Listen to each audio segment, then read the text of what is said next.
नमस्कार, आप देख रहे हैं एमएस टीवी और मैं हूं आपके साथ कंचन। आई नजर डालते हैं उत्तराखंड की कुछ खास खबरों पर। चारधाम यात्रा में दर्शन करने वाले श्रद्धालुओं का आंकड़ा 45 लाख पार हो गया है। बारिश से राहत मिलने के बाद यात्रा फिर से रफ्तार पकड़ने लगी है। वहीं केदारनाथ विधायक आशा डोंटियाल ने कहा कि बारिश के बाद एक बार फिर से पवित्र यात्रा की शुरुआत हो चुकी है। प्रत्येक दिन करीब 10,000 से अधिक संख्या में श्रद्धालु बाबा के दर्शन करने आ रहे हैं। वहीं सड़क मार्ग भी थोड़ी टूटी हुई है, लेकिन जल्दी सभी यात्रा मार्ग को सही कर दिया जाएगा। देखिए, अभी बरसात के बाद द्वितीय चरण की यात्रा प्रारंभ हो गई है दुर्गा नवरात्रों से, और काफी मात्रा में यात्रियों ने, भक्तजनों ने और श्रद्धालुओं ने वहां पर आना प्रारंभ कर लिया है। हर दिन का जो आंकड़ा है वो अभी 10 से 12 हजार का है कि जो केदारनाथ पहुंच रहे हैं, और अभी ये आंकड़ा धीरे धीरे बढ़ेगा।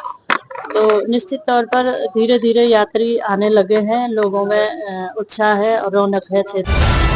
करीब एक सप्ताह से 21 सितंबर को हुए पेपर लीक मामले पर देहरादून के परेड ग्राउंड में धरने पर बैठे सैकड़ों युवाओं की मांग को आखिरकार मुख्यमंत्री पुष्कर सिंह धामी ने पूरा कर दिया है।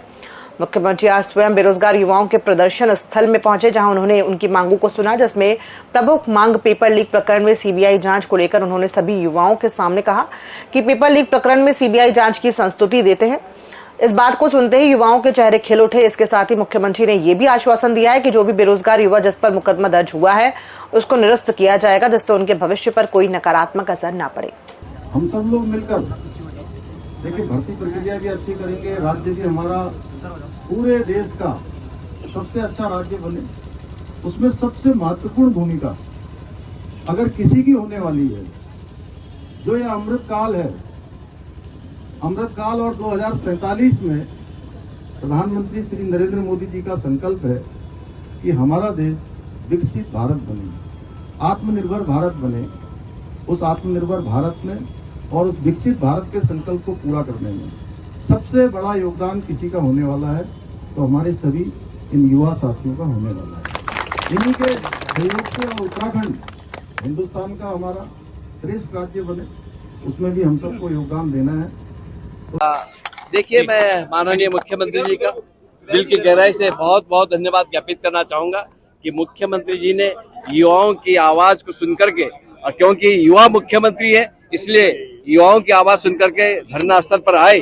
और आज जो एसआईटी की जांच जो पहले से ही जिसको शुरू की गई है, उसके लिए भी कहा गया है कि ये आयोग से संबंधित मामला है, और जो 4 सूत्रीय मांग पत्र बेरोजगार संघ ने दिया है उसके तहत उन्होंने कार्रवाई की है। और मुख्यमंत्री जी ने जो आज जो पेपर लीक का मामला सामने आया है उसको सीबीआई की जांच की संस्तुति कर दी है। बहुत बड़ी उपलब्धि हम सबके लिए। देखिए, मुख्यमंत्री जी यहाँ पर आए और उन्होंने कहा कि वो सीबीआई जांच के लिए तैयार हैं। जितने भी अभी हाल ही में जो परीक्षा हुई है, जो पेपर लीक का मामला सामने आया है, उसकी सीबीआई जांच करने के लिए तैयार है। इसके साथ ही साथ हमने एक और मांग उनके सामने रखी है। हमने कहा है कि जो अभी हाल ही में भर्ती हुई है उसको भी एक बार आप रद्द कीजिए। आप 1 महीने के भीतर उसको रद्द करके दोबारा से परीक्षा कीजिए। उन्होंने कहा कि इस पर भी हम विचार करेंगे और जल्द इस पर भी हम आने वाले समय में निर्णय लेंगे।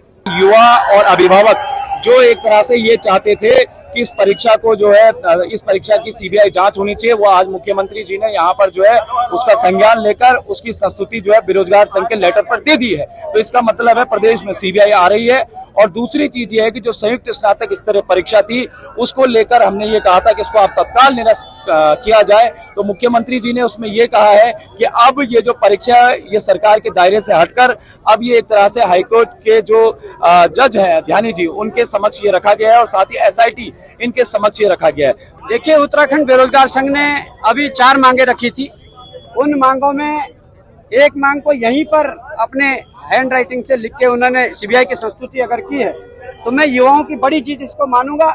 और मुख्यमंत्री का भी धन्यवाद करना चाहूंगा कि वो धरना स्थल पर आकर उन लोगों ने ये इस प्रकार का एक्शन लिया है। इसके बाद पेपर का निरस्तीकरण की जो मांग है वो प्रमुखता से रखी गई है। सीएम साहब का ये कहना है कि एसआईटी या जो हेड है उसके एसआईटी के यूसी ध्यानी जी, उनके द्वारा जो आयोग को लिखित में रूप में भेजा जाएगा कि इस परीक्षा में नकल रोधी कानून के अंदर जो 5वां क्लॉज है उसका उल्लंघन हुआ है, उसके तहत ये परीक्षा लीक है और इस परीक्षा को निरस्त किया जाना चाहिए। ये जैसे ही लिख के भेजते हैं, मुझे लगता है कि आयोग को भी इस पर लेटर परीक्षा को निरस्त करने का जारी कर देना चाहिए। उत्तराखंड में भर्ती परीक्षाओं के पेपर लीक मामले की जांच सीबीआई से कराने की ओर सरकार इशारा कर रही है। कई विधायक जहां मुख्यमंत्री को पत्र भेजकर मामले की सीबीआई जांच की मांग कर रहे हैं, वहीं राज्यसभा सांसद नरेश बंसल ने भी मुख्यमंत्री से मामले की सीबीआई जांच की मांग की है। उत्तराखंड में भर्ती परीक्षाओं के पेपर लीक मामले की जांच सीबीआई से कराने की छात्रों की मांग को सरकार मान सकती है। अब तक विपक्ष के कई विधायकों ने जहां मुख्यमंत्री पुष्कर सिंह धामी को पत्र भेजकर मामले की सीबीआई जांच की मांग की है। इस प्रकार से यूकेएसएससी की परीक्षा में एक परीक्षा केंद्र की घटना हुई है। प्रथम दृष्टया वो नकल का मामला लगता है, सारे प्रयास जिस प्रकार के उसमें हुए हैं, लेकिन उसको लेकर युवाओं में आक्रोश है। और इस समय उत्तराखंड राज्य भी एक युवा राज्य के रूप में खड़ा है, 25 वर्ष पूरे हो रहे हैं।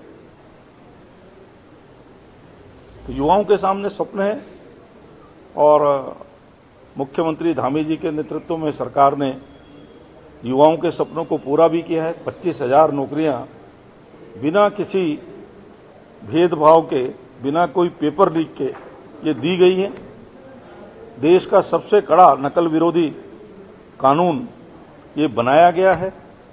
ऐसे मामलों में लगभग 200 लोगों को जेल में डाला गया है, लेकिन फिर भी कानून के होते हुए भी कोई ना कोई अपराध करने का प्रयास करता है। उस पर भी खंगाला जा रहा है, खालिद के सारे रिकॉर्ड खंगाले जा रहे हैं। निश्चित रूप से सजा मिलेगी। मुख्यमंत्री जी का वक्तव्य भी है कि युवाओं के सपनों को धूमिल करने वालों को मिट्टी में मिला दिया जाएगा। तो युवाओं के साथ सरकार है, पूरी तरह से है। और युवाओं की जो मांग है कि इसकी सीबीआई जांच कराई जाए। यद्यपि मुख्यमंत्री जी ने तुरंत एसआईटी गठित की है, जो हाई कोर्ट के रिटायर्ड न्यायाधीश की निगरानी में जांच कर रही है, उससे भी दूध का दूध पानी का पानी होगा। वहीं मुख्यमंत्री पुष्कर सिंह धामी का कहना है कि युवाओं के साथ किसी भी प्रकार का अन्याय नहीं होने दिया जाएगा और जो भी जांच की आवश्यकता होगी वो जांच कराई जाएगी। जो भी जांच छात्र चाहते हैं उसे जांच को करने के लिए तैयार हैं। मुख्यमंत्री पुष्कर सिंह धामी का कहना है कि छात्र अपनी तैयारी जारी रखें, क्योंकि आगे कई एग्जाम होने हैं। साथ ही छात्रों को ये भी पहचान करनी होगी कि जो अपने कंधों पर हाथ रखकर राजनीतिक रुचियों सीखने का काम कर रहे हैं।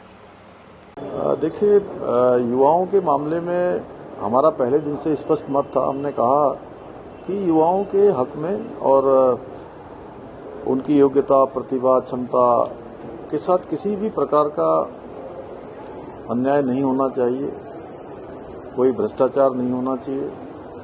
भर्ती प्रक्रिया पर अगर कोई प्रश्न चिन्ह है तो उसके लिए हमने कहा कि कोई जांच की जो भी प्रक्रिया है, जो भी छात्र चाहते हैं, हम वो जांच भी करवाने को तैयार हैं।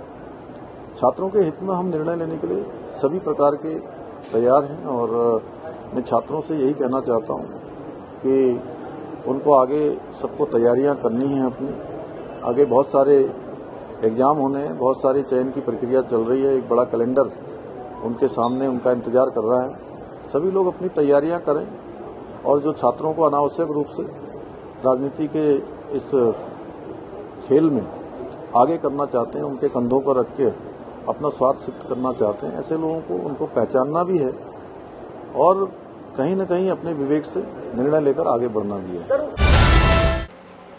किसी न किसी बात को लेकर विवादों में घिरे रहने वाले एम्स की एक और भ्रष्टाचार की फाइल खुल गई है। एम्स ऋषिकेश के कार्डियोलॉजी विभाग में 16 बेड की केयर यूनिट के निर्माण में धांधली और बड़ा घोटाले का उजागर हुआ है। मामले में सीबीआई ने एम्स के पूर्व निदेशक doctor Ravikant, additional professor Rajesh Pasaria और स्टोर कीपर रूप सिंह के खिलाफ मुकदमा दर्ज किया है। मामले में अग्रिम जांच और कार्यवाही शुरू की गई है। बता दें कि बीती 26 मार्च को सीबीआई ने एम्स ऋषिकेश में छापेमारी की थी। छापेमारी के दौरान एम्स ऋषिकेश के कार्डियोलॉजी विभाग में 16 बेड की केयर यूनिट की जांच की गई। जांच में पता चला कि निर्माण में कई प्रकार की धांधली और घोटाला हुआ है। आरोप है कि टेंडर जारी करने के बाद उपकरण नहीं खरीदे गए और जो उपकरण केयर यूनिट में लगाए गए उसकी गुणवत्ता ठीक नहीं है। 2,73,00,000 रुपए का सामान नहीं आने के बावजूद ठेकेदार को 8 करोड़ रुपए का भुगतान कर दिया गया है। ये ठेका 5 दिसंबर 2017 को दिल्ली की कंपनी को दिया गया था। वर्ष 2019 और 20 के बीच में सामान की खरीदारी हुई थी। बावजूद इसके 16 बेड की केयर यूनिट एक भी दिन नहीं चली।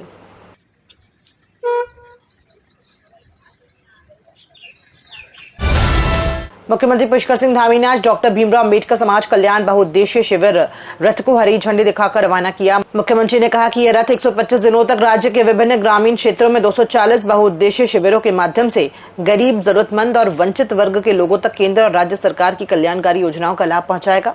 मुख्यमंत्री ने कहा कि इन शिविरों के माध्यम से ग्राम पंचायत और ब्लॉक स्तर की समस्याओं का मौके पर ही समाधान किया जाएगा, जिससे ग्रामीण क्षेत्रों में लाभार्थियों को सीधा लाभ मिलेगा।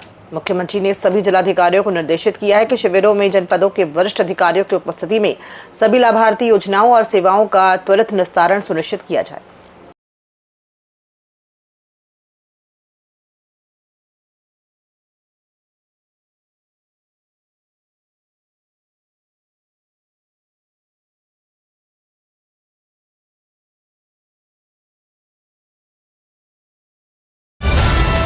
सूबे के मुखिया पुष्कर सिंह धामी आज अपने विधानसभा स्थित कार्यालय में पहुंचे। इस विषय पर बात करते हुए उन्होंने कहा कि विधानसभा सचिवालय जनता से मिलने का एक माध्यम है ताकि जनता के कार्यों को समझा जा सके और प्रदेश के विकास की गति को आगे बढ़ाया जा सके। विधानसभा सचिवालय एक केंद्र है। मेरा हमेशा प्रयास रहता है कि मैं सचिवालय के साथ साथ विधानसभा भवन में बैठ सकूं ताकि सरकारी कार्य को और जनता की समस्याओं का निस्तारण आसानी से हो सके। देखिए, विधानसभा और सचिवालय ये हमारे जनता से मिलने के और रोजमर्रा का जो काम है उस काम को आगे बढ़ाने का, उसका समाधान करने का एक स्थान है और इसलिए मैं बीच बीच में प्रयास करता हूं कि सचिवालय के साथ साथ विधानसभा में भी आकर आप सब लोगों से मिलूं, आम जनता से मिलूं, सामान्य जनता से मिलूं और सरकारी कामकाज भी यहां से करूं। युवाओं के धरने में अब सब पॉलिटिकली पूरा दिख रहा है कांग्रेस के। उत्तराखंड में पेपर लीक मामले को लेकर एक और युवा सड़कों पर बैठे हैं। वहीं विपक्षी दल कांग्रेस भी लगातार सरकार पर हमलावर बनी हुई है। इसके साथ ही कांग्रेस ने बीते दिनों धरने पर बैठे युवाओं के बीच पहुंचकर उनका समर्थन किया और कहीं न कहीं धामी सरकार के खिलाफ पेपर लीक पर सीएम आवास कूच की भी बात कही। इसी दौरान पूर्व मुख्यमंत्री व भाजपा के हरिद्वार से सांसद त्रिवेंद्र सिंह रावत ने भी छात्रों की सीबीआई मांग का समर्थन किया, जिसको लेकर मुख्यमंत्री पुष्कर सिंह धामी ने कहा कि जिन्हें लंबे समय तक राजनीति करने का मौका नहीं मिल रहा था, वे अब छात्रों की आड़ लेकर राजनीति कर रहे हैं। लेकिन उत्तराखंड का युवा समझदार है और वो सही निर्णय लेने में सक्षम है। देखिए, जिन लोगों को राजनीति करने के लिए कोई लोग नहीं मिल रहे थे, उन्होंने छात्रों के कंधों का इस्तेमाल किया। कुछ समय आगे बढ़ने दीजिए। छात्र स्वयं बहुत समझदार छात्र हैं हमारे यहाँ के। कुछ लोगों को बरगलाया जाता है, कुछ लोगों को बहलाया जाता है। एक बार आपने देखा होगा हजारों की संख्या में 2022-23 में भी इसी तरह से छात्र यहाँ देहरादून में एकत्र हुए थे। लेकिन बाद में उन्हीं छात्रों ने कहा कि नहीं, सरकार का निर्णय अच्छा है और इसमें भी यही हो रहा है। ये छात्रों के नाम पर राजनीति करने का खेल आगे बढ़ाया जा रहा है और छात्र हितों को पीछे फेंक दिया जा रहा है। छात्रों के हितों की कोई बात नहीं है इसमें, केवल अपनी राजनीति चमकाने के लिए सब हो रहा है।